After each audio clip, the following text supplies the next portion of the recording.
pouvez voir que c'est la Bible qui dit, ce n'est pas nous qui dit les choses. On va commencer à Luc 13, le 13e chapitre, le verset 1er. Luc chapitre 13, verset 1er. Pour mourir. Ça ne parle pas des fruits du jardin. OK? Allons-y. Luc 13, verset 1er. En ce temps-là, il y avait quelques personnes présentes qui lui racontèrent concernant les Galiléens, dont Pilate avait mêlé le sang avec leurs sacrifices. Arrêtez. Pilate avait mêlé leur sang avec les sacrifices. Ça veut dire quoi? Pilate les a fait tuer et prenant leur sang à mélanger avec les sacrifices qu'il faisait en honneur des faux dieux. Et aujourd'hui, quand vous regardez les choses, c'est la même chose qui se passe. Il y a certains, non pas certains, dans tous les pays du monde, il y a des, comment dit-on, des policiers, des gens de l'armée qui tuent les gens partout sur les rues. On fait couler leur sang. Continue. Verset 2. Et Jésus, répondant, leur dit, supposez-vous que ces Galiléens étaient plus pécheurs que les Galiléens parce qu'ils ont souffert de telles choses? OK, à cause que Pilate leur avait tués, Jésus leur a demandé, est-ce que vous pensez que les gens qu'on a tués étaient beaucoup plus mauvaises que les gens qui sont restés en vie? Parce que parfois, on a vu des gens qui sont morts à cause de leur transgression, mais on pense parce qu'on est en vivant, on est meilleur que ces gens-là. C'est la question que le Christ demandait. Est-ce que vous pensez que nous qui sommes en vie, nous sommes meilleurs que les gens qui sont qui ont mouru? Pas du tout. Continuez. Verset 3. Je vous dis non. Mais à moins que vous ne vous repentiez, vous périrez de même. On reprend le verset. Je vous dis non. La Bible a dit non. Le Christ a dit non. On n'est pas meilleur que ceux qui ont déjà perdu leur vie. Disons, il y a quelqu'un qui pratiquait l'homosexualité dans le contraire où vous habitez, et les gens n'acceptent pas ça. Ils ont tué cette personne. Est-ce que ça veut dire que les gens qui l'ont tué sont meilleurs que lui? La Bible a dit non. Parce que devant le Seigneur, le péché, c'est le péché. C'est l'homme qui classifie les péchés. Ils disent, toi, tu es homosexuel, tu es pire que celui qui pratique la fornication ou celui qui pratique l'adultère ou celui qui vole ou celui qui tue les gens. Devant le Seigneur, vous êtes tous les mêmes. Un pécheur est un pécheur. Qu'est-ce que c'est que ça, le péché? Pour mieux comprendre les choses, on va retourner là. Donne-moi le péché. Un Jean. Parce qu'il est nécessaire de savoir qu'est-ce que ça le péché. Devant le Christ, devant le Seigneur, il n'a pas les grands péchés et les péchés minimes. Non, le péché, c'est le péché. Et pour être sauvé, on doit cesser de pécher.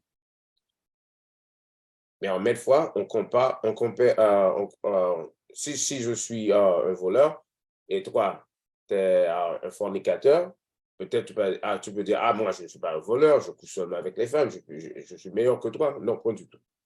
Si je pêche et tu pêches, nous sommes tous les deux les mêmes. Donne-moi, qu'est-ce que c'est que ça, le péché?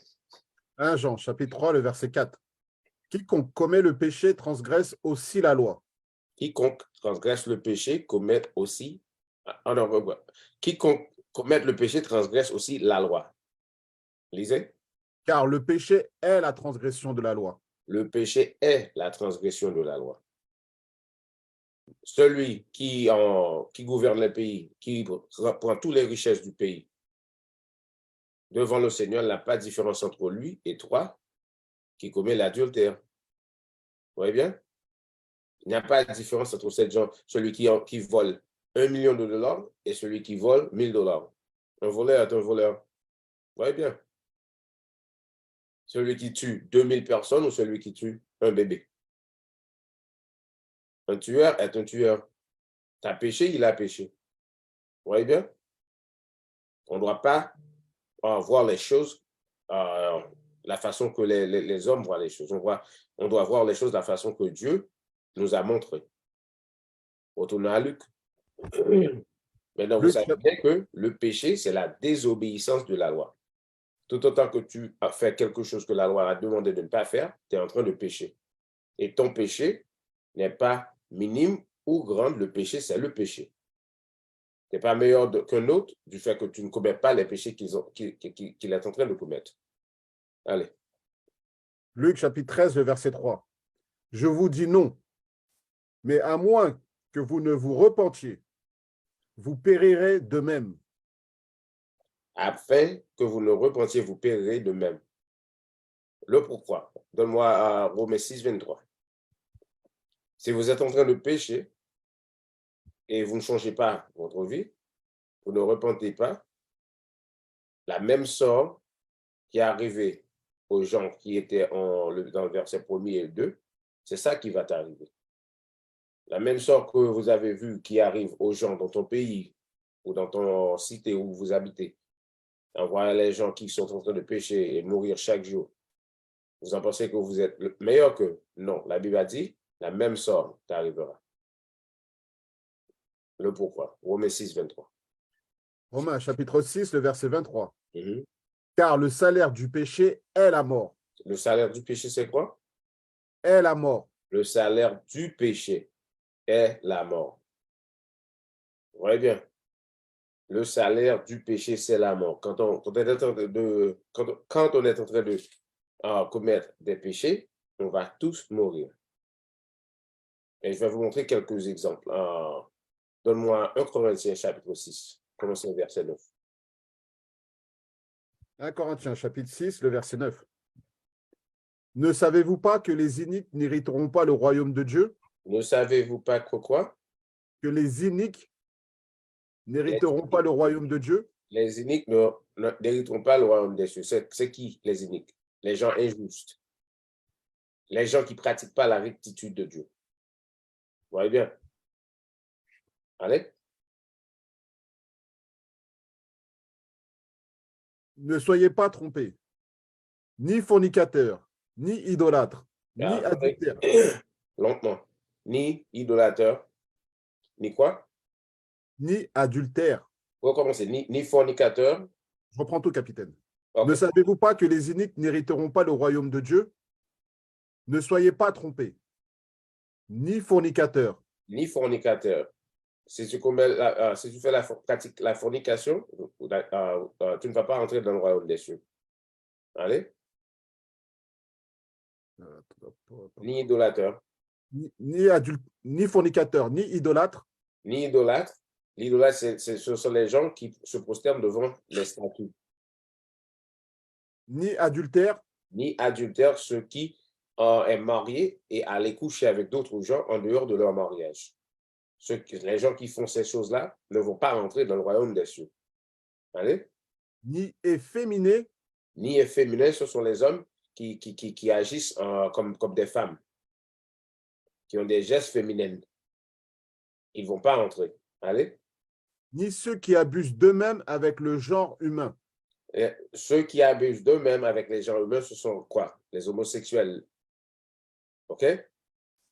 Mais dans certaines idées, certains gens ont cette idée-là.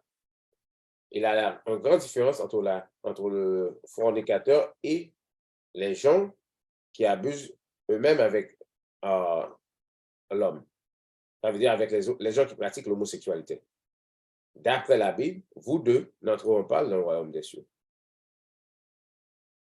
Parce que le monde nous a fait voir les choses différentes que ce que dit la Bible. OK? Allez au verset 10. Verset 10. Ni voleur. Ni voleur. Ni convoiteux. Ni convoiteux, allez. Ni ivrogne. Ni voleur, ceux qui volent les choses. Convoiteux, c'est ces gens qui ont l'envie, qui voient ce que vous avez, que ce soit femme, maison, ou tu as un parent qui t'envoie des choses dans un pays étranger. Il en la convoitise, il va te tuer. La convoitise, si vous avez la convoitise en toi, vous allez faire toutes sortes de péchés. Continuez. L'ivronnerie, ça veut dire quoi? L'ivrogne, ça veut dire tu bois, chaque jour tu deviens sous. Ça, c'est un ni, péché aussi. Uh-huh.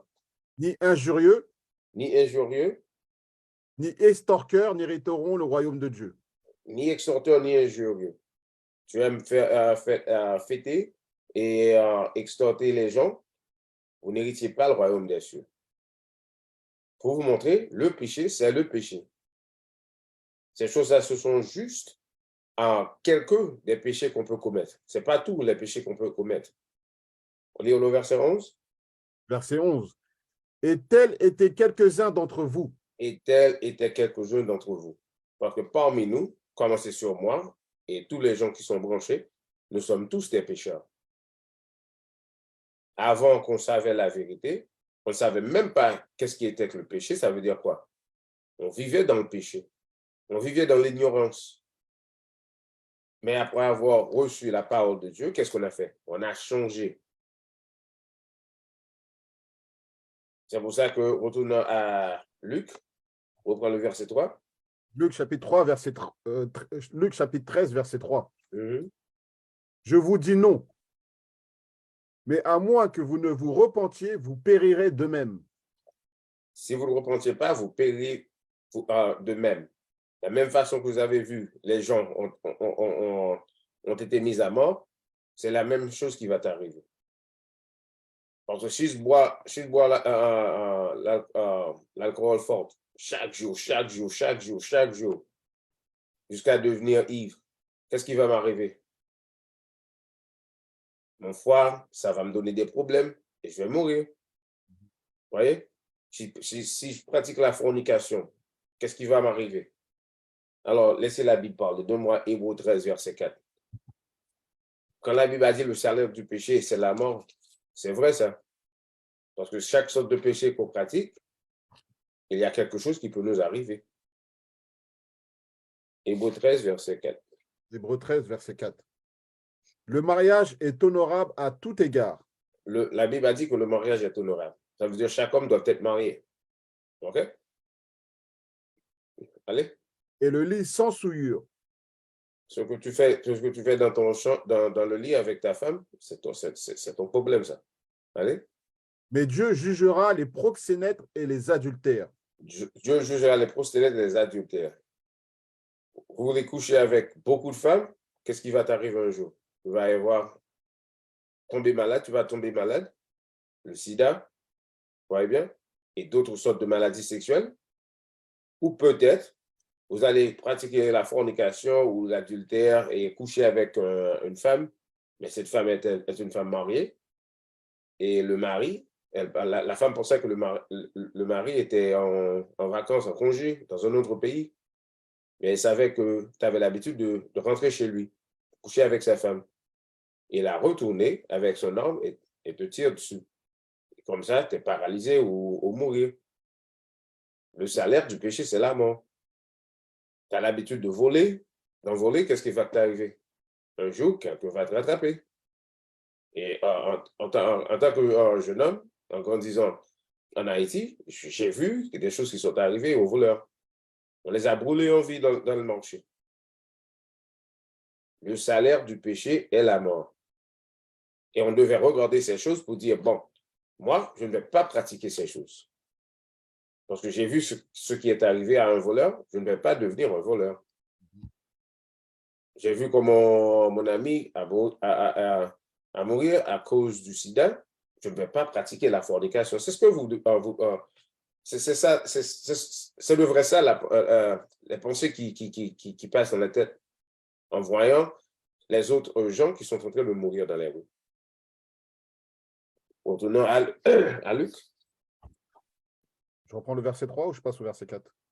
Allez au verset 4. Non, reprends le verset 3. C'est important qu'ils entendent ce verset. Luc chapitre 13, verset 3. Je vous dis non, mais à moins que vous ne vous repentiez, vous périrez de même. Verset 4. Où ces 18 sur qui la tour de Siloé tomba et les tua. Ou les 18 que la tour de Siloé tomba sur eux et mourra.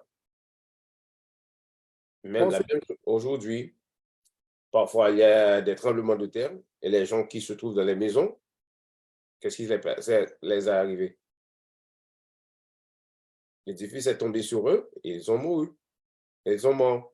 En Haïti, après le tremblement de terre, plus de 200 000 personnes est mises à mort. Ça ne veut pas dire pour autant, parce que je suis en vie, je suis meilleur qu'eux-mêmes. Non, ça a été le jour de leur jugement. Un jour, mon jugement arrivera aussi. Et Dieu me jugera selon mes œuvres, selon la façon que j'ai décidé de vivre, de mener ma vie. Est-ce que j'ai mené une vie exemplaire d'après la Bible ou j'ai mené une vie d'après l'homme, d'après ce qui se passe sur la terre? Continue. Ou ces 18 sur qui la tour de Siloé tomba et les tua. Pensez-vous qu'ils étaient plus pécheurs que tous les hommes qui demeuraient à Jérusalem? Pensez-vous du fait qu'ils sont morts, les gens qui sont restés en vie étaient meilleurs que ces gens-là? Allez. Verset 5, je vous dis non. La Bible a dit, je vous dis non. Pensez-vous les génocides qui passent en Afrique, les gens qu'on a tués par manchette, par balle, partout en Afrique, comme ça s'est passé à Rwanda, entre les Tutsis et les Hutus. les Hutus. Vous pensez que les gens qui sont tués étaient beaucoup plus pécheurs que ceux qui sont restés en vie? Non, pas du tout. C'était leur jour de jugement, c'est tout. Mais nous, la Bible a dit, le verset 5, je vous dis non. Mais à moins que vous ne vous repentiez, vous périrez tous de même. si on ne change pas la vie, de la même façon qu'on va mourir. Donc, la chose que vous devez comprendre, c'est que le bien se tient debout contre le mal. Et le mal, c'est l'épée de Dieu pour juger les gens qui ne veulent pas écouter la parole de Dieu. C'est tout. Et si vous pensez que ça, ce n'est pas la vérité, allons-y à Psaume 13, verset 17. Psaume 13. Psaume 17, verset 13, désolé, excusez-moi. Psaume 17, verset 13. Mhm. Lève-toi, ô Seigneur, déjoue-le, renverse-le. Mhm. Délivre mon âme de l'homme immoral, lequel est ton épée. Vous voyez bien? L'homme immoral, c'est l'épée de Dieu. Parce qu'il y a des esprits de bien et des esprits mauvais. Et leur boulot, c'est de faire le travail de Dieu. Quand le Seigneur leur a demandé de faire quelque chose, ils réjouissent. Ils le font de bon cœur. Allez à Ecclésiastique, dans l'Apocryphe, chapitre 39. Commencez au verset 26. Non, 25.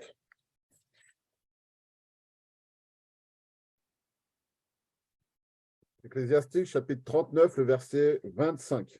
Mhm. Dès le commencement, les bonnes choses ont été créées pour les bonnes personnes, tout comme les choses mauvaises pour les pécheurs. Le bien a été créé pour les bonnes personnes et les choses mauvaises pour les méchants. Allez. Je continue? Oui, oui. L'eau et le feu. L'eau et le feu. Attendez, l'eau et le feu. On utilise ça chaque jour. Surtout en Amérique. Je suis en Amérique et c'est l'hiver. On a besoin du feu pour se chauffer. C'est l'hiver aussi en France? Oui, capitaine. Il fait froid. On a besoin de quoi? Du feu pour s'échauffer. On a besoin de l'eau pour boire. Ça, c'est du bien, pas vrai? Allez. L'eau et le feu, le fer et le sel. De faire le sel. Sans le sel, on ne peut pas y avoir le saveur dans la nourriture. Le fer, on utilise ça pour bâtir des bâtiments, là. Allez? La farine de froment. Le La lait, Tout ça pour manger. La farine, le froment, le vin pour boire. Parce que le vin, ça nous rend plaisir. Allez? le lait et le miel. Le lait, le miel pour manger, la nourriture, tout ça, c'est le bien. Allez? Le sang de la vigne, l'huile et les vêtements sont la base de tous les besoins de la vie de l'homme. OK, quand vous regardez le verset 26, on a tous besoin de ces choses pour survivre. Ces choses-là sont le bien pour les gens qui fassent le bien. Allez? Verset 27. Verset 27. Tout cela est pour le bien des pieux, comme il se transforme en maux pour les pécheurs. Comme il se transforme en mots pour les pécheurs. Les mêmes choses qui sont bien pour l'homme de bien, mais ces mêmes choses-là sont transformées en choses de mal pour les méchants. Allons voir comment. Verset Continue. 28. Il y a des vents qui ont été créés pour la vengeance. Il y a des vents qui ont été créés pour la vengeance, des esprits qui ont été créés pour la vengeance. La vengeance de qui? On va voir. Et dans leur colère, ils ont sévèrement flagellé. Et au moment de la consommation, ils répondront leur force et calmeront la colère de leur Créateur. Qui les a créés? Le Seigneur Dieu. Ils ont été créés pourquoi? Pour calmer la colère de Dieu. Quand le Seigneur est fâché, il envoie ses esprits. Pour faire quoi? Pour détruire les méchants. OK? Le verset 29. Allons voir que sont ces esprits-là. Allez. Le feu et la grêle. Le feu. Le feu est bien pour l'homme de bien et mal pour l'homme méchant. Et la grêle tue. Le feu tue. Allez. La famine et la peste. La famine et la peste. Auparavant, la nourriture est bien, mais la famine, c'est le contraire d'avoir de grains à manger. Le Seigneur envoie la famine pour punir les gens qui ne veulent pas exécuter ce qu'il a demandé d'exécuter. L'une des raisons que la famine arrive, c'est l'idolâtrie, la servitude des autres dieux. Allez. Le feu et la grêle, la famine et la peste, tout cela a été créé pour la vengeance. Tout cela a été créé pour la vengeance. La vengeance sur qui? La vengeance sur les mauvaises personnes qui se trouvent sur la terre. Allez. Verset 30. Les dents des bêtes sauvages. Les dents des bêtes sauvages, allez. Les scorpions et les vipères. Et l'épée qui punit les impies avec la destruction. L'épée. Dans certains pays, on utilise quoi? Les manchettes. Vous voyez? Les couteaux. Pour punir qui? Pour punir les impies. Pour punir les impies. Allez. Avec la destruction. Verset 31. Et ils se réjouiront dans ses commandements et seront préparés sur la terre pour leur service. Et quand leur temps viendront, ils ne transgresseront pas sa parole. Ces esprits-là, quand leur temps viendront, ça veut dire que quand le Seigneur leur a ordonné de faire quelque chose, ils ne vont pas transgresser la parole de Dieu. C'est le Seigneur qui contrôle tout. Mais qu'est-ce qu'il nous a demandé de faire? De suivre son règlement. Si on suit le règlement de Dieu, il va nous épargner de ces choses. Mais tout autant qu'on fait la courette, on ne veut pas écouter la parole de Dieu. Chaque jour, chaque mardi, chaque jour, la parole de Dieu se trouve sur les sites, les réseaux sociaux de médias sociaux. Vous voyez les choses, mais vous avez décidé de continuer à faire le mal. Un jour, qu'est-ce qui va t'arriver? Dieu va appeler l'un de ses esprits pour vous punir. Si vous ne changez pas, Dieu va te détruire. Donne-moi Psaume 78, verset 49.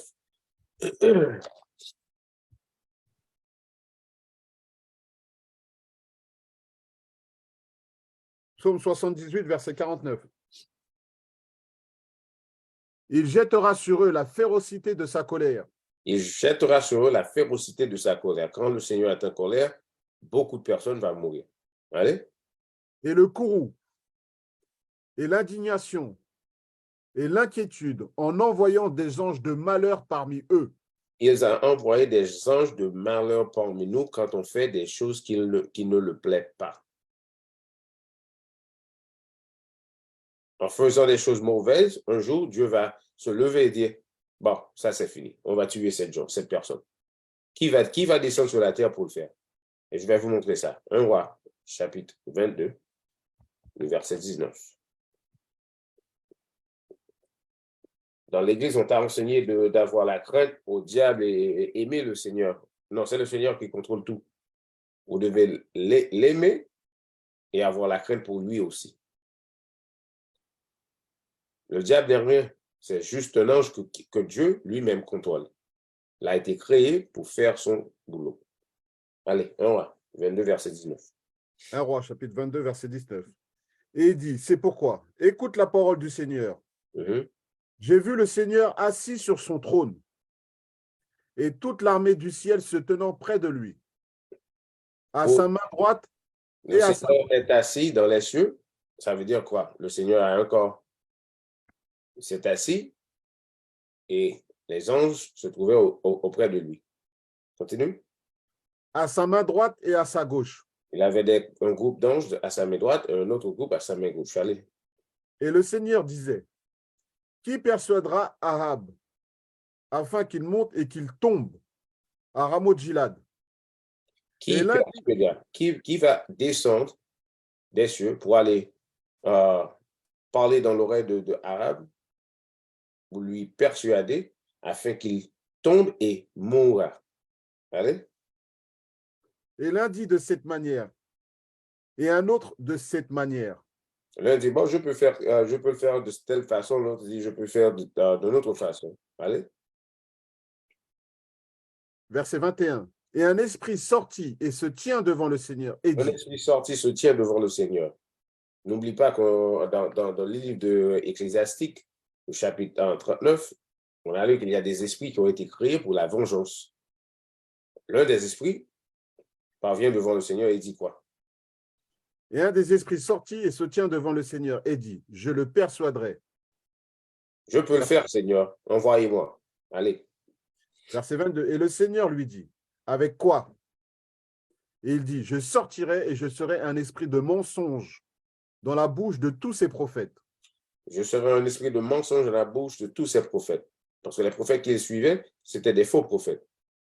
Et l'esprit de Dieu, l'esprit de vengeance a dit, je vais descendre et parler dans l'oreille des prophètes pour vous montrer l'idolâtrie, c'est rien. Vous voyez bien? Parce que même dans l'idolâtrie, l'esprit peut te tromper. En disant en Haïti, on a dit qu'il y a des gens qui vont voir le prêtre de vaudou et qui donnent de l'argent, qui prend des contrats et personne ne peut les tuer par balle ou par quoi. Mais quand le jour est arrivé, ces mêmes personnes, on les a tués. J'ai vu des gens qu'on a coupés à manchette, morceau par morceau, et d'après le folklore qu'il y avait quand je grandissais, cet homme-là, personne ne peut le tuer. Il a pris un grand contrat avec le Bokor, là, personne ne peut le tuer. Mais après, certains présidents ont laissé Haïti. J'ai vu beaucoup de gens qu'on disait qu'ils ne pouvaient pas mourir. On les a tués. C'est Dieu qui contrôle tout. Tu as juste qu'à laisser tomber l'idolâtrie. Ça ne sert à rien. Le jour que le Seigneur a dit, c'est fini, ça c'est fini. Il n'y a rien sur la terre qui peut te sauver. Allez, on prend le verset 22. Verset 22. Et le Seigneur lui dit, avec quoi? Et il dit, je sortirai et je serai un esprit de mensonge dans la bouche de tous ces prophètes.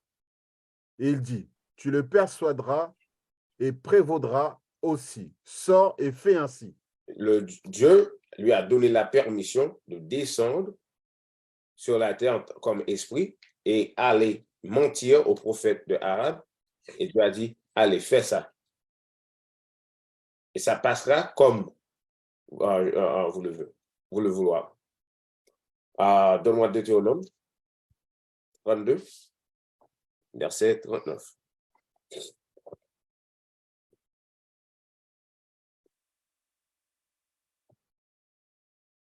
Deutéronome 32, le verset 39. Deutéronome 32, verset 39. Regarde maintenant que moi précisément, moi je suis, et qu'il n'y a pas de Dieu avec moi. Je fais mourir et je fais vivre. Le Seigneur a dit, c'est moi. Il n'y a pas d'autre Dieu avec moi. Je fais mourir et je fais vivre. Il n'y a aucune autre chose qui peut te tuer sur la terre que le Seigneur. Allez. Je blesse et je guéris. Je blesse et je guéris. Allez. Il n'y a personne non plus qui puisse délivrer de ma main. Le jour que le Seigneur a dit que tu vas mourir, il n'y a rien qui peut te sauver que le Seigneur lui-même. OK? Les choses qu'on dit dans l'idolâtrie, ce sont tous des mensonges. Maintenant, retournons à Luc.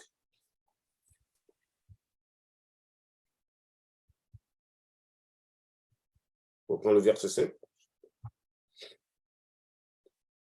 Verset 6, 5. Je vous dis non, mais à moins que vous ne vous repentiez, vous périrez tous de même. OK, on doit repentir pour ne pas périr la même façon qu'on voit les gens sont en train de mourir, sans salut. Alors à 1 Timothée, chapitre 1er, dans le verset 8. 1 Timothée, chapitre 1er, verset 8. Mais nous savons que la loi est bonne si un homme l'utilise légitimement. La loi est bonne si un homme l'utilise légitimement, avec la foi. Allez. Verset 9. Sachant ceci, que la loi n'est pas faite pour un homme droit. Si tu penses que tu es un homme droit, la loi n'est pas pour toi. Mais pour les impies. Disons que tu penses que tu es un homme droit, je te le dis clairement, tu n'es pas un homme droit. Parce que pour être droit, c'est d'appliquer les lois de Dieu. Retire cette pensée de ta tête. La loi est faite pour toi. Allez. Sachant ceci, que la loi n'est pas faite pour un homme droit, mais pour les sans lois. Pour les sans lois. Allez. Et les désobéissants. Et les désobéissants qui font le contraire de ce que la loi dit. Allez. Pour les impies et les pécheurs. Pour les impies et les pécheurs. Les impies, ce sont des gens qui ne croient pas en Dieu, qui ne pratiquent pas ce qui est écrit dans la Bible. Les pécheurs, ce sont tous les gens qui agissent contre la loi. Allez. Pour les irreligieux. Irreligieux. Allez. Et les profanes. Pour les meurtriers de père et les nourrices et les meurtriers de mère et les assassins. Et les assassins, allez. Verset 10. Pour les proxénètes. Pour ceux qui se souillent avec des hommes. Pour les voleurs d'hommes. Pour les menteurs.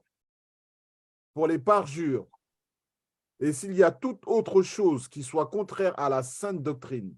La loi a été créée pour toutes ces choses-là et toutes sortes de choses qui disent le contraire de ce qui est écrit dans la Bible.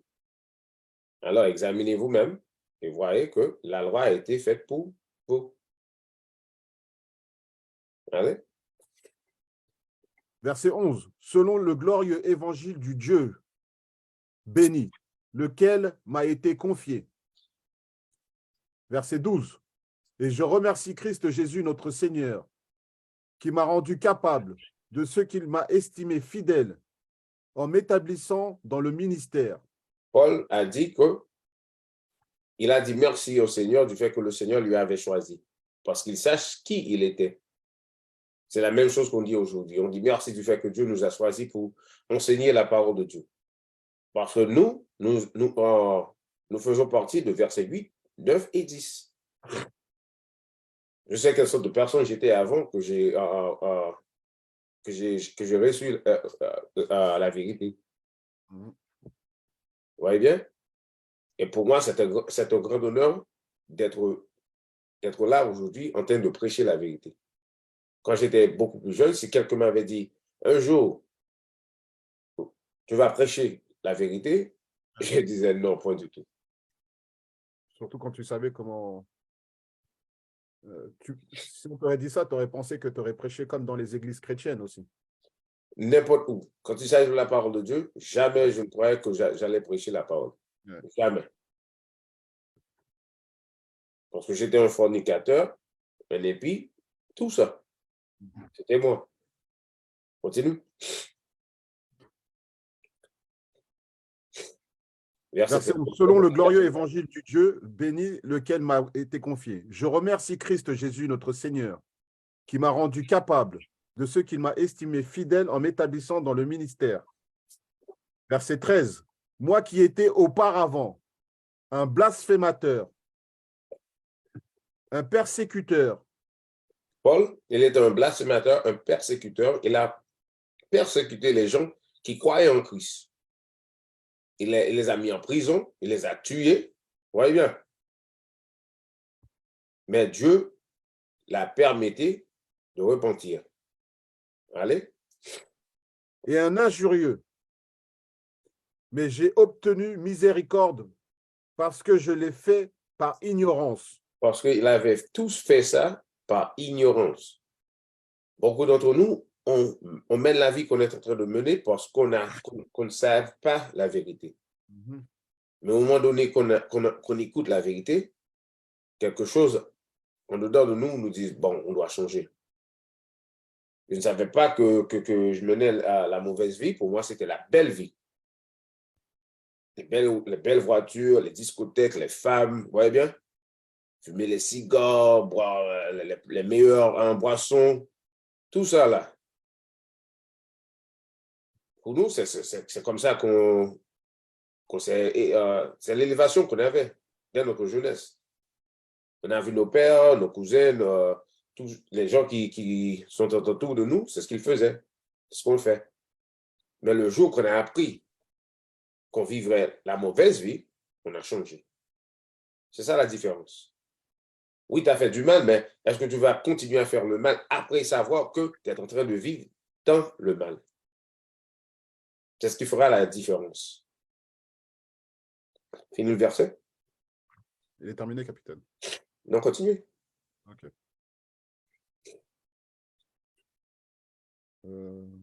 14. Verset 14. Et la grâce de notre Seigneur a été extrêmement abondante avec foi et amour, laquelle est en Christ Jésus. Verset 15. C'est un propos fidèle et digne de toute acceptation que Christ Jésus vient dans le monde pour sauver les pécheurs. Le Christ est venu dans le monde pour sauver les pécheurs. C'est pour ça qu'il a dit auparavant, si tu es injuste, je ne suis pas venu pour toi. Si tu penses que tu es juste, restez comme un juste. Mais j'espère bien que tu es injuste. Mais le Christ était venu pour donner la vie aux pécheurs. Allez. Verset 15. C'est un propos fidèle et digne de toute acceptation que Christ Jésus vient dans le monde pour sauver les pécheurs, desquels je suis le principal. Lesquels je suis le principal. Parce que Paul avait dit quoi? Il était injurieux, il a tué, vous voyez bien, il a persécuté l'Église, il a confessé ses péchés-là. C'est ce qu'on doit faire. Pour revenir vers le Christ, on doit confesser nos péchés. C'est pour ça que la Bible a dit aussi apporter de bons fruits. C'est pour ça que le titre, c'est porter des fruits ou mourir. Maintenant, retournons à Luc 13, verset 6. Luc 13, verset 6. Et il dit aussi, cette parabole, un certain homme avait un figuier planté. Attendez, écoute bien, ça c'est une parabole. Pas vrai? Il dit, un certain homme avait un figuier. Allons-y à Osée 9, verset 10.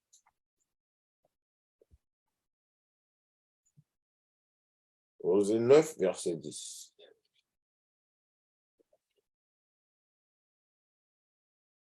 Osée chapitre 9, le verset 10. J'ai trouvé Israël comme des grappes dans le désert. J'ai vu vos pères comme le premier fruit d'un figuier. Israël était comme les premiers fruits d'un figuier. Le parabole en Luc, ça parle de la maison d'Israël. Fini le verset. J'ai vu vos pères comme le premier fruit d'un figuier à son commencement. Mais ils sont allés vers Baal-Péor et se sont séparés, consacrés à cette honte. Et leurs abominations ont été comme leurs désirs. OK, Israël, il a comparé Israël comme un figuier. Le premier fruit d'un figuier qu'il a laissé et aller après d'autres dieux. On retourne à Luc. Luc chapitre 3, le verset 6, 13, verset 6. Et il dit aussi cette parabole. Un certain homme avait un figuier planté dans son vignoble. Dans son quoi? Dans son vignoble. Dans son vignoble. Allez à Ésaïe 5, verset 7. Le figuier était planté dans son vignoble. Ésaïe 5, verset 7. Ésaïe chapitre 5, le verset 7. Car la vigne du Seigneur des armées est la maison d'Israël. La vigne du Seigneur est la quoi? La maison d'Israël. Toujours, ça se parle de la maison d'Israël. Finis le verset. Et les hommes de Juda sont le plan de sa plante agréable. Ils en attendaient le juste jugement. Et voici l'oppression, la rectitude, et voici un cri. Israël, c'est le vignoble. Israël est le figuier. Retournons aux paraboles dans Luc 13. Luc chapitre 13, le verset 6. Et il dit aussi cette parabole. Un certain homme avait un figuier planté dans un vignoble. Et il vint y chercher du fruit. Il vient chercher du fruit. Quels sont les fruits? Allons-y à Galates 5. Lorsque ça parle d'Israël, quelle sorte de fruit? Il vient chercher du fruit. Donne-moi un verset 16, un chapitre 3, le verset 16. 5. Désolé. Chapitre 5, le verset 22. Verset 22. Mais le fruit de l'esprit est amour, joie, le fruit de l'esprit est amour, joie, paix, la paix, longanimité, douceur, allez. bonté, foi, soumission, tempérance. Contre de telles choses, il n'y a pas de loi. Ces fruits-là, ce sont les bons fruits. Si vous avez ces bons fruits, ça veut dire quoi? Tu es un homme juste. Personne ne peut utiliser la loi pour te juger. Retournons. Fini le verset 24. 5, 24. Verset 24. Et ceux qui sont à Christ ont crucifié la chair avec les affections et les convoitises. Si on est en Christ, on a crucifié le chair. En crucifiant le chair, on va rapporter de bons fruits. Parce que le chair a de quels fruits? Allez au verset 19. Or, les œuvres de la chair sont manifestes, lesquelles sont celles-ci: adultère, fornication, impureté, OK. lascivité, idolâtrerie, sorcellerie, haine, désaccord, entre frères et sœurs, émulation, courroux, querelle, sédition, hérésie. Allez, continuez. Envie, meurtre, ivrognerie, orgie et de telles choses semblables, desquelles je vous en parle d'avance, comme aussi je vous l'ai déjà dit, que ceux qui font de telles choses n'hériteront pas le royaume de Dieu. De tel que je passe d'avance. On a lu dans 1 Corinthiens 6, le verset 9. Ça, ce sont les fruits du corps, de la flèche. On doit porter de bons fruits. Retournez à Luc, on prend le verset 6. Luc, chapitre 13, le verset 6. Et il dit aussi cette parabole. Un certain homme avait un figuier planté dans son vignoble. et il vint y chercher du fruit, et n'en trouve pas. Verset 7.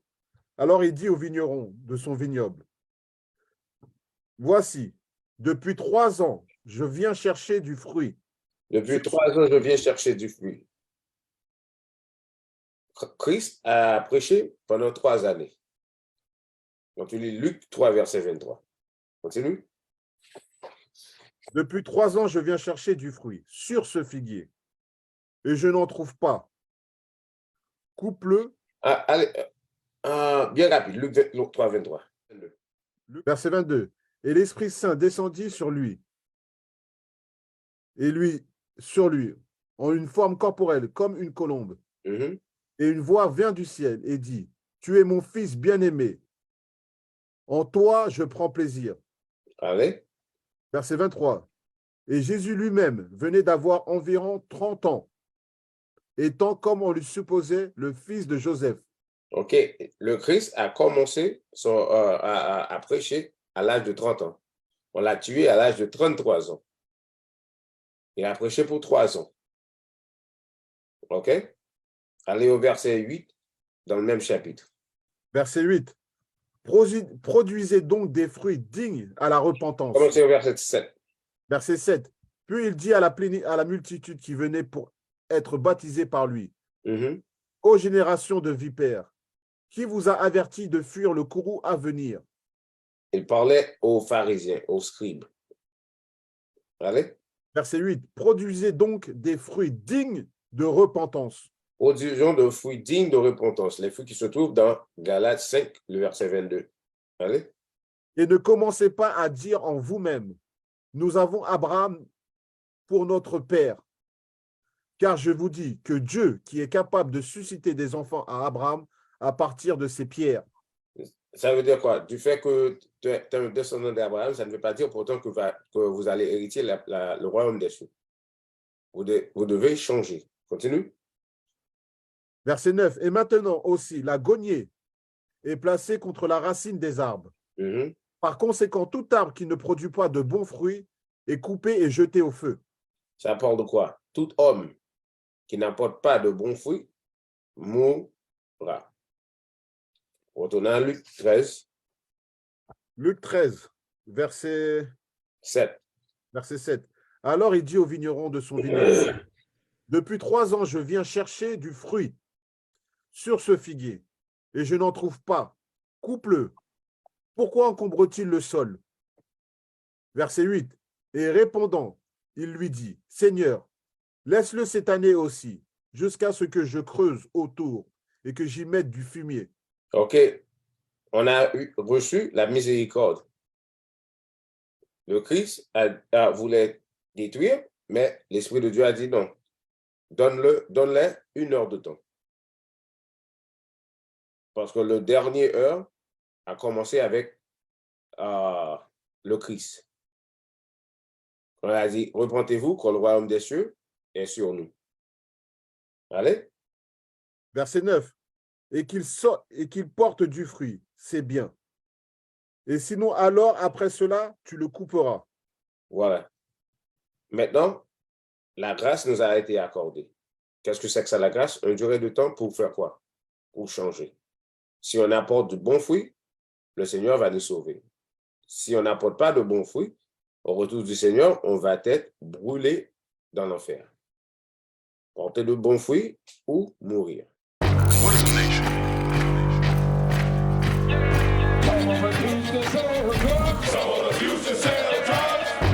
Nation is men leading by example.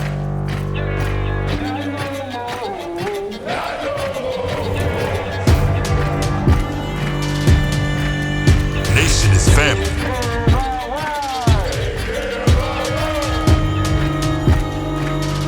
Nation is community. Nation is children with role models.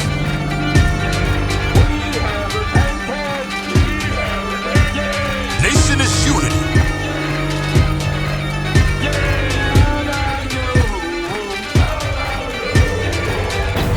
Nation is you. And finally, my brethren, be strong in the Lord, His word, His word. God